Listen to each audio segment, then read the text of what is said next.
आदि पुस्तक प्रकाशित पुस्तक पर्यंत जेकोसी विषय प्रभु प्रतिज्ञा करिसेंती आ सेई सब प्रतिज्ञा पक्षरे शर्त रही कंडीशन रही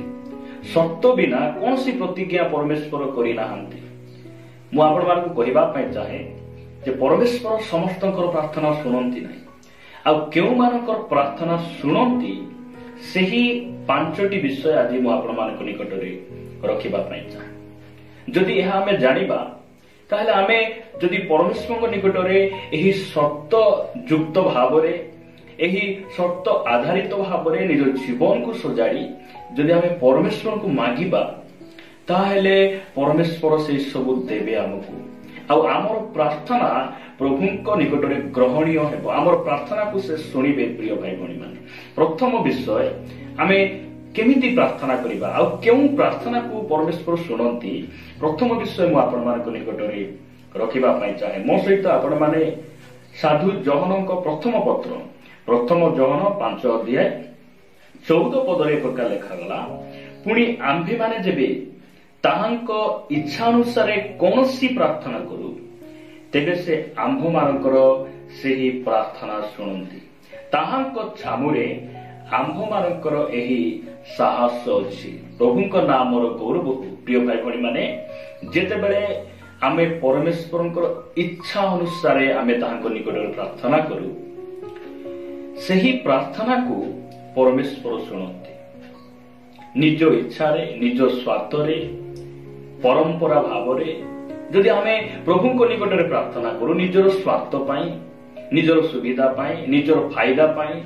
जदि आमे प्रभु को निकट रे मागू प्रार्थना करू आ सेही प्रार्थना परमेश्वर शुणती ना मात्र से केतेबेले जड़े व्यक्तिर प्रार्थना शुणती जेतेबेले जड़े व्यक्ति ईश्वरंकर इच्छा अनुसार से कौन करे मागे ईश्वर की इच्छा अनुसार कौन सी विषय नहीं प्रभु निकट प्रार्थना करे आ सही व्यक्तिर प्रार्थना परमेश्वर शुणती। ख्रीष्ट प्रिय भाई भणी माने यही सब शिक्षा को आमे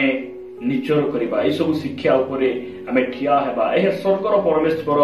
चाहती। द्वितीय विषय मु आपण मान निकट रे रखिबा पई चाहे केउ मानकर प्रार्थना प्रभु शुणती। द्वितीय विषय जहन लिखित सुसमाचार 15 अध्याय 7 पद जहन लिखित सुसमाचार 15 अध्याय 7 पद रे प्रकार लेखा जाए जदि तुम्हे माने मो ठारे रुह आ मोहर वाक्य तुम्भ मान ठारे रहे ताहा हेले जे कोनोसी विषय इच्छा कर ताहा माग आ तुम्भ मान निमंते ताहा साधित हेबो प्रभु नाम गौरव हो। प्रिय भाई भणी माने माग प्रभु को निकट प्रार्थना कर मात्र केते बेले ताहांको ठारे रही परमेश्वर को निकट रे रही आज अनेक भाई भणी माने मंडली रे अछंती सहभागिता रे अछंती से माने क्वाइट टीम रे अछंती सबु क्षेत्र रे से माने अछंती मात्र दुखर विषय से माने जिसुंको सहित नाहंती से माने ख्रीष्टंकर शरीर रो गोटे अंग हेई पारु नाहंती काहे कि कारण पाप रु पृथक हेई नाहंती आ जो माने ख्रीष्टंक ठारे नाहंती आउ ख्रीष्टंकर वाक्य जा ठारे नाही से मानकर प्रार्थना प्रभु सुनिबे नाही। जो माने आम्भे माने जदि ख्रीष्टंक सहित अछु ताहांकर वाक्य आम जीवन रे रहिछि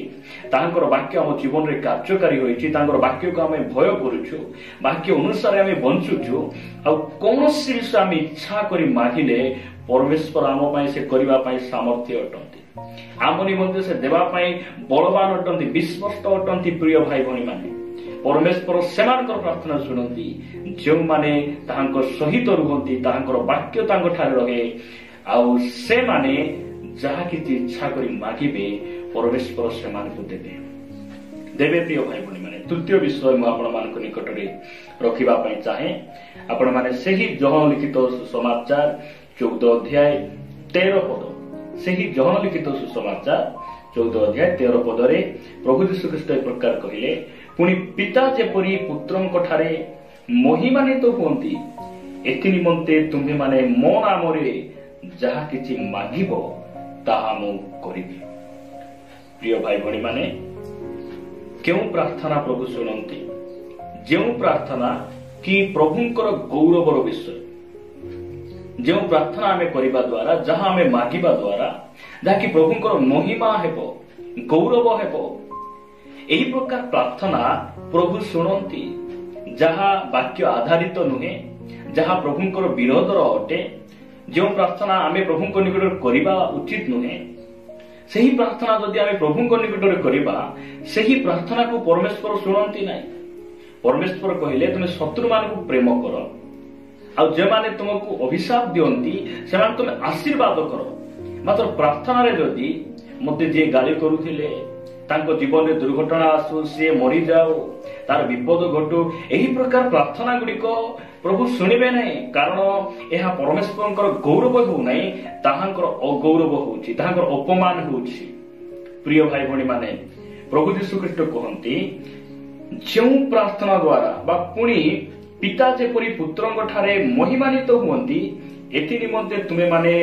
मो नामरे जहा किछि मागो जे कोनोसी विषय जदि आमे प्रभुंक निकट प्रार्थना करू ताहांकर गौरवर विषय ताहांकर महिमा निमंते आमे जहा किछि मागू आमे ताहांक निकट प्रार्थना करू से प्रार्थना को से सुनंती प्रिय भाई भणी माने। चतुर्थ विषय आमे देखिबा चतुर्थ विषय मु आपण मानक निकटरे रखिबा पाई चाहे आपण माने मो सहित द्वितीय वंशावली 7 अध्याय 14 पद प्रति ध्यान देवे। लेखा जाए जेबे आम्भ नाम विख्यात आम्भर लोक माने आपना मानकु नम्र करी प्रार्थना करिवे और आम्भर मुख अन्वेषण करी आपना आपना कुपथरु फेरिबे तेबे आम्भे स्वर्गरु शुणिबा और सेमानकर पाप क्षमा करिबा और सेमानकर देश सुस्थ करिबा। प्रभुंक नाम स्तुति हो। परमेश्वर केतेबेले जणे व्यक्तिर प्रार्थना शुणंती केउ मानकर प्रार्थना से शुणंती जो माने निजको नम्र करी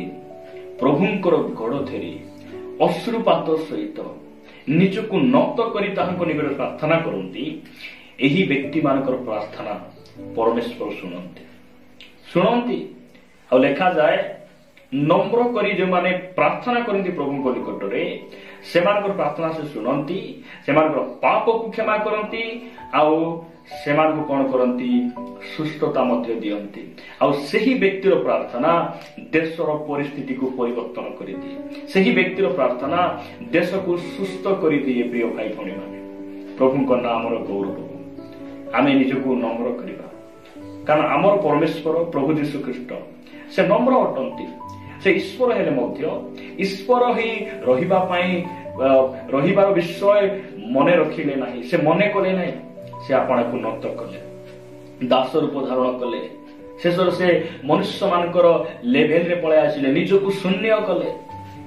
सेति पई नम्र व्यक्ति मानकर प्रार्थना को प्रभु सुनंती। लोक देखाणिया प्रार्थना कपटी मानक भली प्रार्थना यही प्रार्थना को परमेश्वर सुनंती नाही। दिने करग्राही आ फारूसी प्रार्थना करिया पाई गले फारूसी लोक देखाइबा पाई निजर प्रशंसा निजर गौरव पाई से प्रार्थना करुछि किंतु से प्रार्थना को प्रभु सुनिले ना। करग्राही जड़े पापी से छाती रे मारी होई प्रभु को निकट को देखिबा पाई मधु से इच्छा करू नाहंती आ एही पापी नम्र व्यक्तिर प्रार्थना को प्रभु सुनुचंती आ सही व्यक्ति को से धार्मिक गणना करुचंती। प्रिय प्रभु लोक माने मु आपण मानकु कहिबा पई चाहे आमर प्रार्थना जे प्रभु निकट ग्रहणीय होउछि कि नहीं ए 5टी विषय को नहीं आमे निजे कोन करिबा जांच करिबा निजको आमे परीक्षा करिबा ठीक आमे चिंता करी देखिबा जे आमे की प्रकार समय थाउ थाउ आमर प्रार्थनार मनोभाव को आमे बदलेबा समय थाउ थाउ आमे प्रभु निकट रे परिवर्तित हेबा। शेष शर्त बा शेष विषय मु कही समाप्त करिबा पाई चाहे केउ मानकर प्रार्थना प्रभु शुणंती आपण माने गीत संगीता 145 अध्याय को आसीबे। गीत संगीता 145 अध्याय 18 आ 19 पदरे प्रकार लिखा जाए सदा प्रभु आपना निकटरे प्रार्थना करी सत्य भावरे प्रार्थना करी समस्तंकर निकटवर्ती अटंती से आपना भयकारी मानकर वांछा पूर्ण करिवे आहुरी से सेमानकर काकुति सुनिबे और सेमानकु परित्राण करिवे। କେଉଁମାନଙ୍କର ପ୍ରାର୍ଥନା ପ୍ରଭୁ ଶୁଣନ୍ତି? ପରମେଶ୍ୱରଙ୍କ ନିକଟରେ ପ୍ରାର୍ଥନାକାରୀ ମାନଙ୍କର ପ୍ରାର୍ଥନା ସେ ଶୁଣନ୍ତିନି, କିନ୍ତୁ ସତ୍ୟ ଭାବରେ ଯେଉଁମାନେ ପ୍ରାର୍ଥନା କରନ୍ତି ସେମାନଙ୍କର ସମସ୍ତଙ୍କର ପ୍ରାର୍ଥନା ସେ ଶୁଣନ୍ତି। ଏହା ଆମକୁ ଜାଣିବା ଆବଶ୍ୟକ ରହିଛି। ତାହାଙ୍କ ନିକଟରେ ସମସ୍ତେ ପ୍ରାର୍ଥନା କରନ୍ତି, କାରଣ ସେ ପ୍ରଭୁ ଅଟନ୍ତି, ପ୍ରାର୍ଥନା କରନ୍ତି, କିନ୍ତୁ ସମସ୍ତଙ୍କର ପ୍ରାର୍ଥନା ସେ ଶୁଣନ୍ତି ନାହିଁ। କିନ୍ତୁ ସତ୍ୟ ଭାବରେ ପ୍ରାର୍ଥନାକାରୀ ସମସ୍ତଙ୍କର ପ୍ରାର୍ଥନା ସେ ଶୁଣନ୍ତି। ସତ୍ୟ ଭାବ, ସତ୍ୟର ବିପରୀତ ହେଲା ମିଥ୍ୟା। ମିଥ୍ୟାରେ, ଅଭିନୟରେ, ଆଜି ରବିବାର ବୋଲି, ଶୁକ୍ରବାର ପ୍ରାର୍ଥନା ବୋଲି ଯେଉଁମାନେ ପ୍ରାର୍ଥନା କରନ୍ତି ସେମାନଙ୍କ ପ୍ରାର୍ଥନା ପ୍ରଭୁ ଶୁଣନ୍ତି ନାହିଁ। କିନ୍ତୁ ସତ୍ୟ ଭାବରେ, ସତ୍ୟ ଚିନ୍ତାଧାରା, ମୋର ପ୍ରଭୁ ମୋର ପ୍ରାର୍ଥନା ଶୁଣିବେ, ସେ ଜୀବିତ ଅଟନ୍ତି। ମୁଁ ସବୁ ସମୟରେ ଡାକିଲେ ସେ ମୋର କଥାକୁ ଶୁଣନ୍ତି। କେମିତି ଶୁଣନ୍ତି? ମୁଁ ପବିତ୍ର ବୋଲି ନୁହେଁ, ମୁଁ ଧାର୍ମିକ ବୋଲି ନୁହେଁ, ମୁଁ ବେଶୀ ଦାନ ଦେଉଛି ବୋଲି ନୁହେଁ, ସେ ମତେ ଦୟା କରି, ସେ ମତେ ପ୍ରେମ କରନ୍ତି। କେତେବେଳେ ନିଜକୁ ନମ୍ର କରି ସତ୍ୟ ଭାବରେ ଯେଉଁମାନେ ପ୍ରାର୍ଥନା କରନ୍ତି ସେମାନଙ୍କର ପ୍ରାର୍ଥନା ପ୍ରଭୁ ଶୁଣନ୍ତି। ପ୍ରଭୁ ଏହି ବାକ୍ୟ ଦେଇ ଆମ ପ୍ରତ୍ୟେକଙ୍କୁ ପ୍ରଚୁର ଭାବରେ ଆଶୀର୍ବାଦ କରନ୍ତୁ।